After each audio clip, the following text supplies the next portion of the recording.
meus amores, última dica para o MPU de processo civil. Dica de número 10. Raquel, vamos falar de quê agora, meu Deus? Já falamos de tudo? Não, nós não falamos dos procedimentos especiais. E é claro, né? Essa nossa dica tem que ser rápida, então não tem como eu resumir para vocês todos os procedimentos especiais, nem de jurisdição voluntária, nem de jurisdição contenciosa. Então, eu escolhi um procedimento especial de jurisdição contenciosa que é danado para cair, porque tem muita aplicabilidade prática. Nós vamos falar, gente, da nossa linda, da nossa amada ação monitória. Olha que interessante. Quando você lembra da ação monitória, eu gosto sempre de destacar um exemplo que seria o caso do cheque prescrito. Raquel, eu tinha um cheque, tá? Esse cheque voltou 2 vezes por insuficiência de fundos, beleza? Então, né, eu deveria ter executado, porque o cheque é um título executivo extrajudicial, só que eu não executei nos prazos definidos. Então, o que, gente? A minha pretensão executiva prescreveu. Então, o que? Eu tenho aqui um documento escrito, eu tenho uma prova escrita de uma obrigação, tá? Mas esse documento, ele é despido de eficácia executiva. O meu título morreu, embora o meu crédito não tenha morrido. Como é que eu faço para obter o recebimento desse crédito de uma forma mais célere do que uma ação de cobrança, por exemplo, que submeteria ao procedimento comum? Então, eu apresento para vocês a tal da ação monitória. No Código Velho, essa ação era prevista em 3 simples artigos, que era o 1102-A, B e C. Tá? Confiram comigo como é que ficou aí, né, os contornos básicos da ação monitória. Vem comigo, câmera 2. Olha lá que interessante. Nossa dica 10, ela diz respeito, então, à ação monitória. E olha que legal, artigo 700, ok? Do novo CPC. A ação monitória pode ser proposta por aquele que afirmar, com base em prova escrita, é no mínimo, tá? Sem eficácia de título executivo, ter um direito de exigir do devedor capaz. Então, eu tenho que ter um devedor capaz na monitória, tá? Eu posso exigir, por meio da ação monitória, o cumprimento de que tipo de obrigação, Raquel? A obrigação de pagar quantia em dinheiro, de entregar coisa fungível ou infungível, ou de bem móvel ou imóvel, e também o adimplemento de uma obrigação de fazer ou de não fazer. Aqui, gente, a novidade é que antes havia uma restrição em relação a que tipo de obrigação você pudesse, né, exigir por meio da monitória. Agora, se vocês observarem bem, eu posso, com base na tal da prova escrita, desde que ela seja despida da eficácia de título, tá? Eu posso exigir obrigação para pagamento de quantia, entrega de coisa móvel, imóvel, bem fungível, infungível, tá? Ele diz aqui, né? Entrega de coisa e também da obrigação de fazer e não fazer. Então, eu posso hoje aplicar a ação monitória para exigir qualquer tipo de obrigação, beleza? Quando eu digo qualquer tipo, é dos modelos o quê, gente? Dar, fazer e não fazer, ok? Raquel, a prova escrita pode consistir em prova oral documentada produzida antecipadamente nos termos do artigo 381.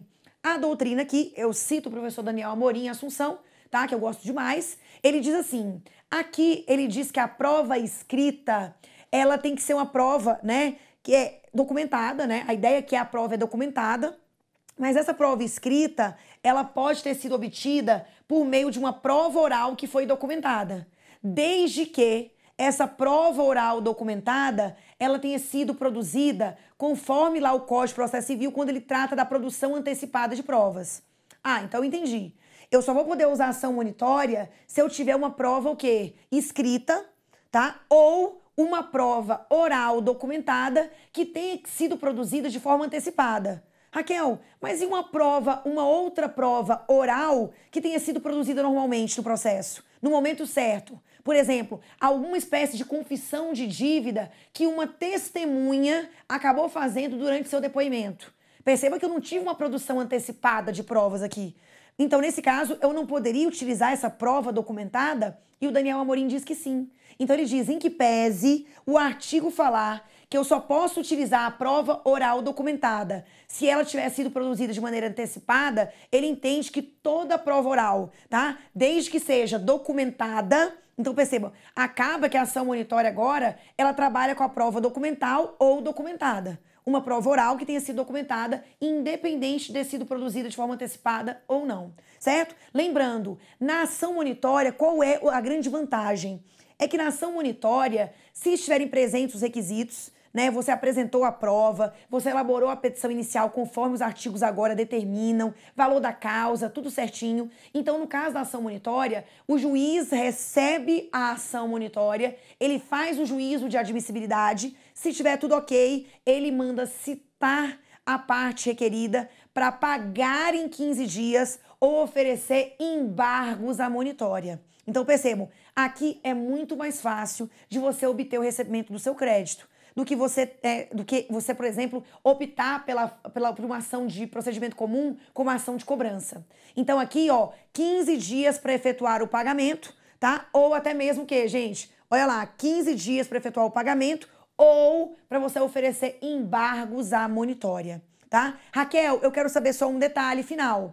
Quando você paga nesses 15 dias, você tem algum benefício? Percebam, se você faz o pagamento, lembrando, quando o juiz pegar, tá, a sua ação monitória e ele der um juízo de admissibilidade positivo, ele já vai fixar os honorários advocatícios e vai mandar citar aí o requerido para pagar ou oferecer embargos à monitória, tá? Se você fizer o pagamento até o 15º dia, você vai ser isento das custas. Honorários não, mas você vai ser isento das custas. Não paga custas processuais. Né? É, na verdade, um incentivo aí, o quê, gente? Ao pagamento, tá? E aí, detalhe, Raquel, nesses embargos à monitória, cabe reconvenção? Sim, tá? Então, cabe reconvenção nos embargos à monitória. Porque se você observar bem, esses embargos à monitória, eles são uma verdadeira contestação, tá? Que é feita pelo requerido, só que no bojo de uma ação monitória. Então, Raquel, cabe reconvenção em embargos à monitória? Sim. Agora, outra pergunta que eu faço. Cabe reconvenção da reconvenção nos embargos na ação monitória? Não. Também o que, gente? Previsto aí expressamente no CPC. Então, repetindo, cabe sim a reconvenção nos embargos à monitória, mas não cabe, por disposição legal expressa, a tal da reconvenção da reconvenção. Certinho? Dica de número 10 encerrada e eu só tenho a desejar a vocês uma ótima prova, bons estudos, contem comigo sempre.